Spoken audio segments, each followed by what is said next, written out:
So there's this great scene in this documentary called Crumb, which is about the underground cartoonist Robert Crumb. It's the most brilliant documentary I've ever seen. And it's highly instructive, that documentary. It's about a terribly Oedipal family, but it's also about the successful struggle of one of the brothers in the family who became a famous underground cartoonist to free himself from that. And part of the documentary details his terrible experiences as a 13 to 17-year-old with women. And he was one of these people, Robert Crumb, who was not at the bottom of the dominance hierarchy. He was outside the dominance hierarchy in the land of absolute contempt. And he made this card when he was about 13 or 14 with a broken heart on it, and described his realization that he was such an outsider that he would never be successful with girls, or period, but particularly with girls.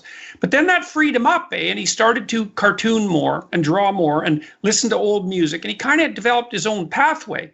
And then he became a very successful illustrator, and then he became very successful with women. And so, but he drew this picture to illustrate what he was like when he was 13, and it's very self-critical, and he draws himself as kind of hunched over, thick glasses, really skinny, underdeveloped, weak chin, bad attitude, poorly presented, badly dressed, like a walking testament to resentment and weakness.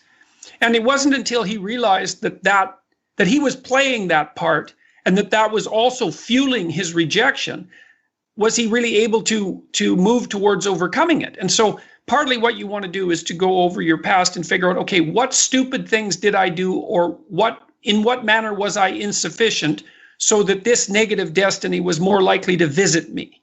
Now, you don't assume that everything that happened to you was your fault or under your control, because everything isn't your fault and everything isn't under your control. But you do want to figure out, okay, well, if I played some hand in this and that could be rectified, well, then I should figure out how to rectify it, because then I won't be in this situation anymore. You talked about the bully victim who invites more bullying.